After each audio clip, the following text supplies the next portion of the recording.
ఈ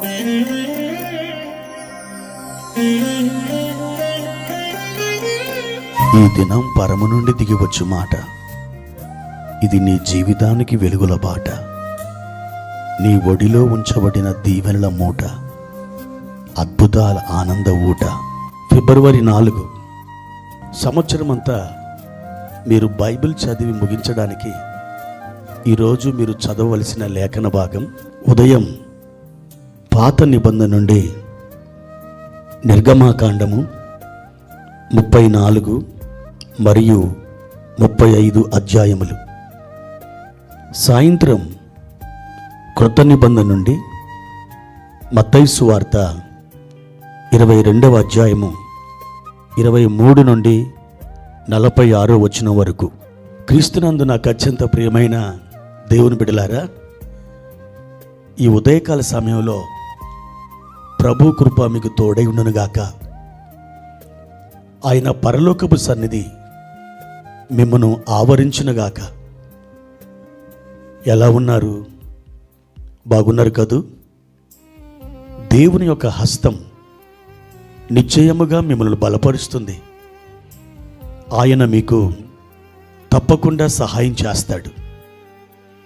క్రీస్తు యొక్క కృపలో మీరు విశ్వాసమునందు బలవంతులై స్థిరులుగా నుండి అపవాదిని ఎదిరించండి.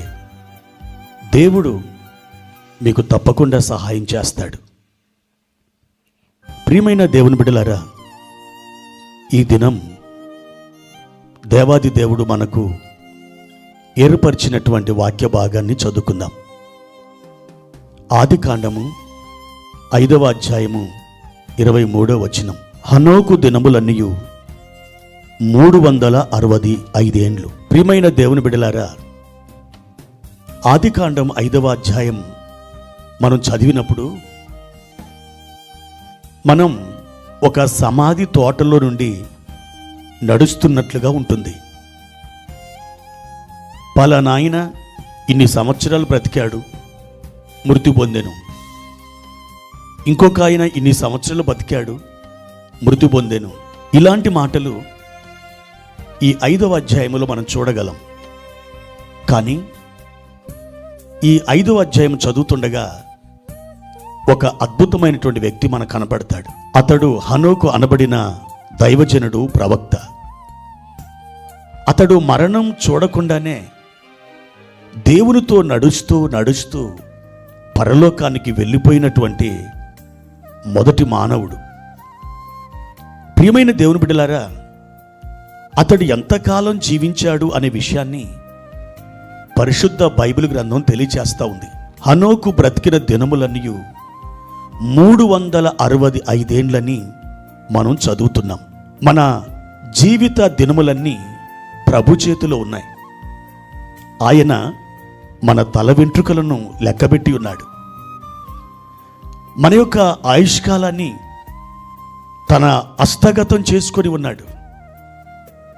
మన దినములన్నీ ఆయన గ్రంథంలో లిఖితములాయను అని వాక్యం చెబుతుంది.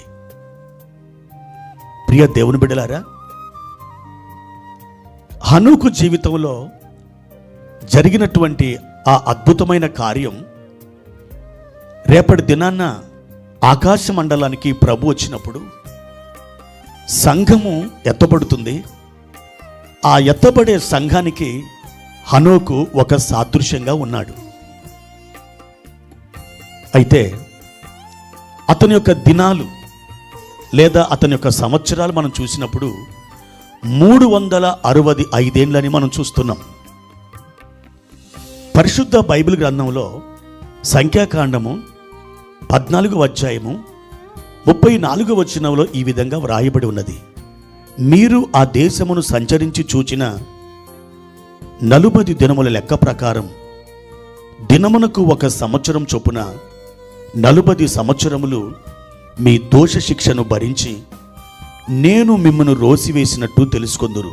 అలాగే ఆదికాండము 29వ అధ్యాయము 27వ వచనం కూడా చూద్దాం. ఈమె యొక్క వారము సంపూర్ణము చేయము. నీవిక 7 సంవత్సరములు నాకు కొలువు చేసిన ఎడల అందుకై ఆమెను కూడా నీకిచ్చేదనని చెప్పగా.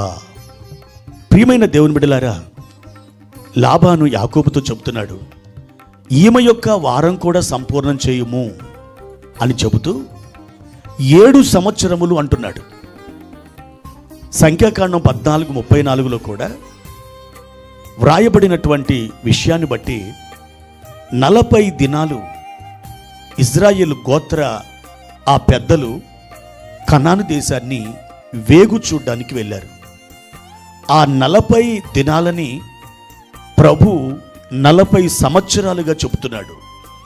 40 సంవత్సరాలు మీరు ఈ అరణ్యములో తిరుగులాడుతారు అని చెబుతున్నాడు.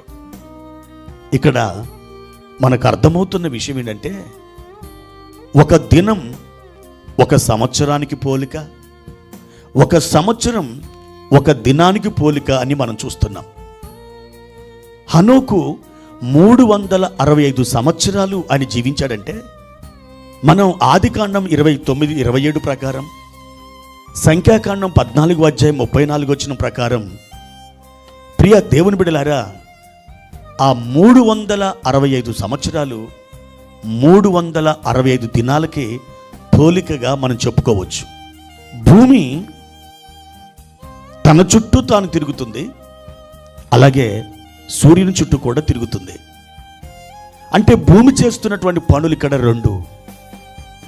ఒకటి తన చుట్టూ తాను తిరగడం, రెండవది సూర్యుని చుట్టూ తిరగడం.